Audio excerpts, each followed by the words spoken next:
Break के बाद आप सभी का स्वागत है आपड़ू उत्तराखंड में। तो खबरों की शुरुआत करते हैं। ऋषिकेश एम्स में इलाज के लिए आने वाले मरीजों की तीमारदारी की मदद के लिए बनने जा रहे माधव सेवा विश्राम सदन का शिलान्यास उत्तराखंड के मुख्यमंत्री पुष्कर सिंह धामी, बाबा रामदेव, संत विजय कौशल महाराज ने किया।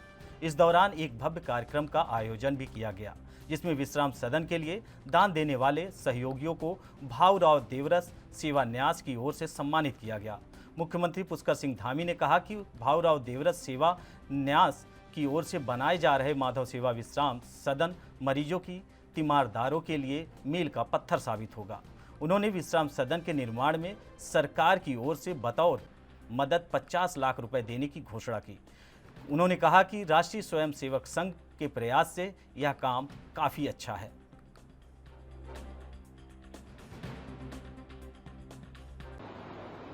पूज्य भाऊराव जी के नाम से उनके न्यास में माधव सेवा सदन का यहाँ पर निर्माण किया जा रहा है। मेरे लिए मैं कहूँ कि बहुत ही गौरव की बात है।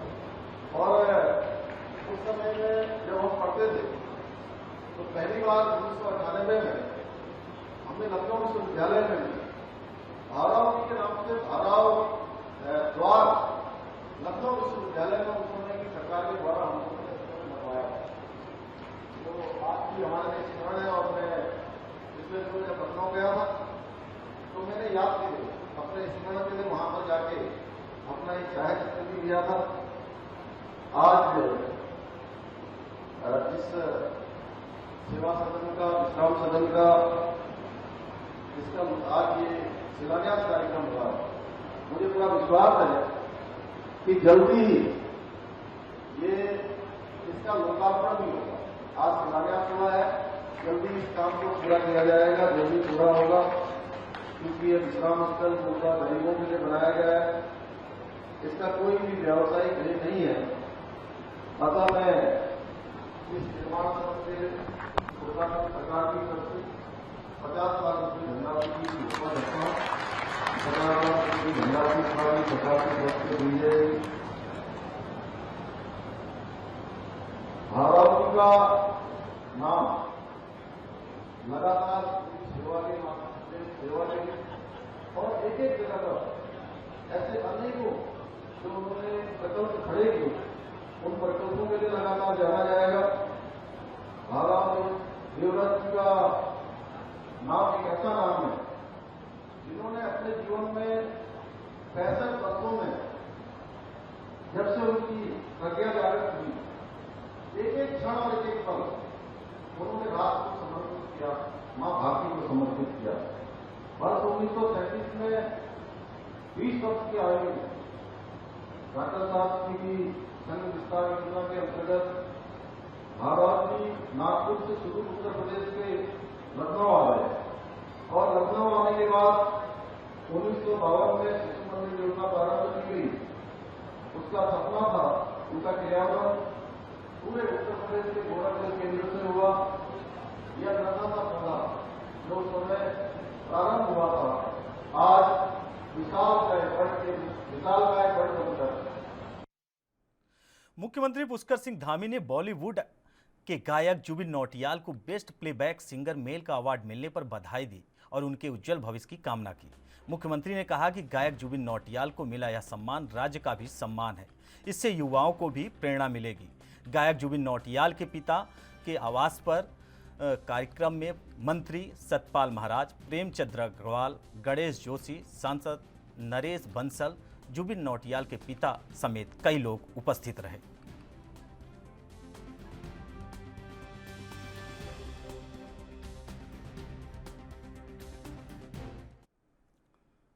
उत्तराखंड विधानसभा का बजट सत्र कल देहरादून से शुरू होने जा रहा है। वहीं सत्र को लेकर सरकार ने तैयारियां पूरी कर ली हैं, तो वहीं विपक्ष भी सरकार को घेरने के लिए तैयार है। विपक्ष का कहना है कि सरकार की कथनी और करनी में बहुत अंतर है। यह जुमलेबाजों की सरकार है। ग्रीष्मकालीन राजधानी गैर क्षण घोषित होने के बावजूद भी सदन आहूत देहरादून में किया जा रहा था।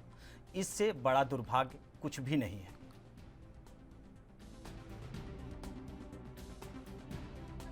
नहीं, देखिए अवश्य गैरसैंण में सत्र ना होना सरकार की बहुत बड़ी विफलता है। वहाँ पे व्यवस्थाओं का अभाव है ये बात सच है। इस वजह से वहाँ पे नहीं सत्र कराया गया, क्योंकि पोल खोल हो जाती सरकार की व्यवस्थाओं में। तो इसलिए उपचुनाव में वो व्यस्त रहे। अब 4 धाम का उल्लेख दे रहे हैं। असली बात यह है कि कार्यशैली, कार्यप्रणाली होनी चाहिए, जो कि सरकार में कहीं भी दूर दराज नहीं दिख रही है। तो इस वजह से गैरसैंण में सत्र नहीं हुआ। इसका विरोध कांग्रेस पार्टी कर रही है। किस तरह से कांग्रेस यहाँ पर आवाज उठाने वाली, क्योंकि तमाम मुद्दे हैं यहाँ पर। आज विधायक दल की बैठक है, शाम को 6 बजे संगठित होकर कांग्रेस एक सुर में, एक स्वर में, एक रीति नीति के साथ अपनी रणनीति तैयार करके उसमें आगे बढ़ेगी। सड़क से सदन तक कांग्रेस हर ज्वलंत मुद्दे पे लड़ने को और सरकार को आईना दिखाने को तैयार है। अतिक्रमण लगातार जो हो रहा है उससे भी कहीं ना कहीं आप लोग यहाँ पर अतिक्रमण जो हो रहा है उससे भी कहीं ना कहीं बात की है। नहीं, देखिए सारे विषय, अतिक्रमण जो नाम दिया जा रहा है, गरीबों का व्यवसाय को उजाड़ना, अगर अतिक्रमण हटाना है तो मेरे हिसाब से सामाजिक सरोकार के विपरीत है, समाज की व्यवस्थाओं के विपरीत है। और जो हमारा देश है उसमें जो गरीब मजदूर आदमी है उसकी जो उसके पालन पोषण पे आघात है, तो इसलिए इसका विरोध तो हमेशा ही है। भ्रष्टाचार पर लगाम लगाने को लेकर उत्तराखंड सरकार अपनी कमर कस चुकी है। वहीं जिधर देखा जाए बीजेपी बुलडोजर की कार्रवाई और ताबड़तोड़ छापेमारी के कारण प्रसिद्धि पा रही है। बीजेपी प्रवक्ता शादाब शम्स ने कहा कि बीजेपी जीरो टॉलरेंस पर काम करती है और भ्रष्टाचारियों की इस सरकार में कोई जगह नहीं है। साथ ही उन्होंने कहा कि भ्रष्टाचारियों को सरकार से डरने की जरूरत है, क्योंकि एक एक करके सरकार सभी भ्रष्टाचारियों को सलाखों के पीछे डालने का काम करेगी।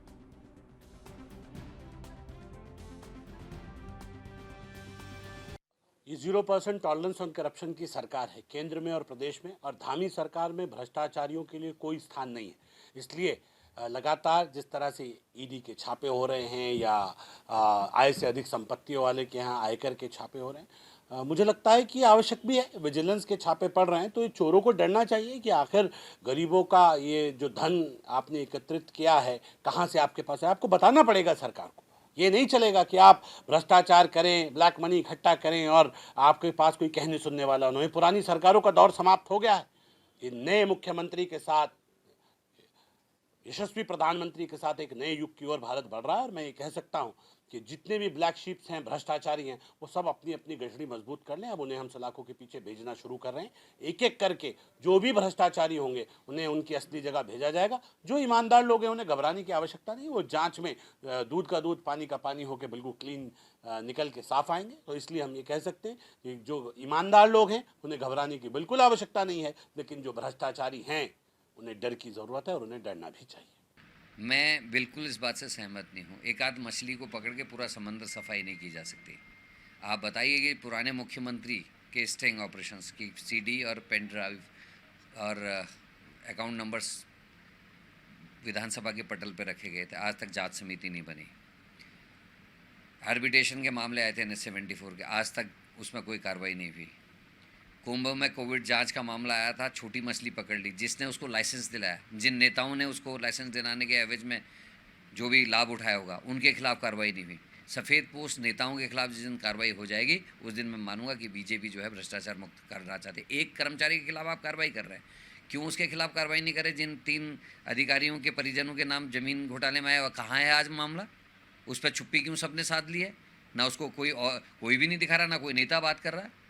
उसके अलावा अन्य जो मंत्रियों के घोटाले आए थे उन पे विषय पर चर्चा किस दिन होगी? केवल अधिकारियों के ऊपर चर्चा होगी, वो भी वो अधिकारी जिस पर किसी का सर पर हाथ नहीं है। बाकी अधिकारी जिन पे मंत्रियों के, नेताओं के सर पर हाथ हैं, उन अधिकारियों के ऊपर क्यों नहीं हाथ डाल रही सरकार?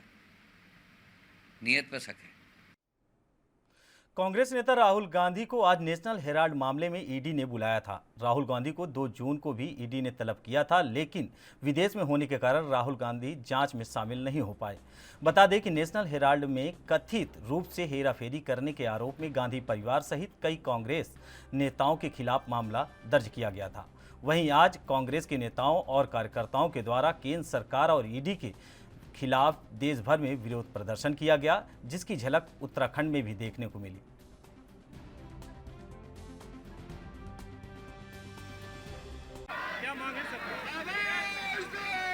देखिए, जिस तरह का प्रपंच, जिस प्रकार कुचक्र केंद्र सरकार ईडी के जरिए, CBI के जरिए लगातार विगत सालों में, विगत वर्षों में विपक्ष के नेताओं पर आरोप लगाकर परेशान करने का काम कर रही है। और आज भी हमारे कांग्रेस के नेता, हमारे प्रिय नेता राहुल गांधी जी को ईडी ने समन देकर तलब किया है। श्रीमती सोनिया गांधी जी को समन भेजा गया है। इसके पीछे बहुत बड़ी सोची समझी साजिश है। ये कांग्रेस की आवाज़ को दबाना चाहते हैं। ये चाहते हैं कि कांग्रेस कमज़ोर हो, लेकिन सच्चाई सबके सामने है, सच सबके सामने है। ये बेबुनियाद, ये तथ्यहीन आरोप है, इसमें कोई सच्चाई नहीं है। और मेरा मानना है कि प्रदेश की जनता, देश की जनता जानती है, जब भारतीय जनता पार्टी को लगता है कि हम कमज़ोर हो रहे हैं, तो उस वक्त वह ईडी का सहारा लेकर, सीबीआई का सहारा लेकर, अन्य एजेंसियों का सहारा लेकर विपक्ष के नेताओं को आवाज़ को दबाना चाहते हैं। लेकिन कांग्रेस मुखर होकर इसका मुकाबला करेगी। और मेरा मानना है कि कांग्रेस का इतिहास है, कांग्रेस ने जब अंग्रेज़ों से लड़ाई लड़ी, देश से अंग्रेज़ों को बाहर किया, तो ये लोग क्या हैं, ये जनता इसको सबक सिखाई। जनता देखिए, इस पूरे केस में कुछ नहीं है। नॉन प्रॉफिटेबल कंपनी को कांग्रेस ने अपनी ओर से ऋण दिया है और वो दिया जा सकता है, कहीं कोई लाभ इसमें नहीं उठाया गया है। और जो अखबार नेशनल हेराल्ड 1937 में जिसकी उत्पत्ति देश के स्वतंत्रता संग्राम सेनानियों की आवाज़ को आगे लाने के लिए करी गई थी, उसको अंग्रेजों ने भी सन 1942 से 1945 तक नहीं चलने दिया। आज उस अखबार को दोबारा जिंदा कांग्रेस ने किया है। उस अखबार को दोबारा मारने के लिए भारतीय जनता पार्टी की फासिस्ट सोच वाले लोगों ने आज इसको पूरे प्रपंच को रचा है और वो इसको रचकर ईडी का इस्तेमाल कर रहे हैं ताकि वो राहुल गांधी और सोनिया गांधी की छवि खराब कर सके और नेशनल हेराल्ड जैसे न्यूज़पेपर्स को दबा सके। आज ये ऐसा लगता है जो गौरी लंकेश के संग हुआ है, आज नेशनल हेराल्ड के साथ ये करने जा रहे हैं। ये पत्रकारों को, जो हमारा लोकतंत्र का चौथा स्तंभ है, उसको कमज़ोर करने की साजिश भारतीय जनता पार्टी की है। हमारा नेता आज लड़ रहा है, संघर्ष कर रहा है और पूरी कांग्रेस उसके संग कंधे से कंधा मिला के संघर्ष करने के लिए तैयार खड़ी है और इसीलिए आज हम धरना कर रहे हैं। 14 जून को रक्तदान दिवस मनाया जाता है। उसके पहले दिन यानी आज आम आदमी पार्टी के प्रदेश कार्यालय में रक्तदान शिविर का आयोजन किया गया, जिसमें आम आदमी पार्टी के कई पदाधिकारी और कार्यकर्ताओं ने रक्तदान किया। इस मौके पर आम आदमी पार्टी के गढ़वाल मीडिया प्रभारी राविंद्र आनंद ने बताया कि रक्तदान करने से किसी के जीवन को बचाया जा सकता है और यह एक पुण्य का कार्य है। आम आदमी पार्टी ने आज रक्तदान शिविर का आयोजन कर जरूरतमंदों के लिए खून एकत्रित करने का कार्य किया है और आगे भी आम आदमी पार्टी इस तरह के कार्य करती रहेगी। हाँ, देखिए, कल रक्तदान दिवस है और आज पूर्व दिवस पर आम आदमी पार्टी उत्तराखंड की ओर से प्रदेश कार्यालय में एक रक्तदान शिविर का आयोजन किया गया है। रक्तदान महादान है और रक्तदान करने से हम दूसरे की जीवन को बचाते हैं।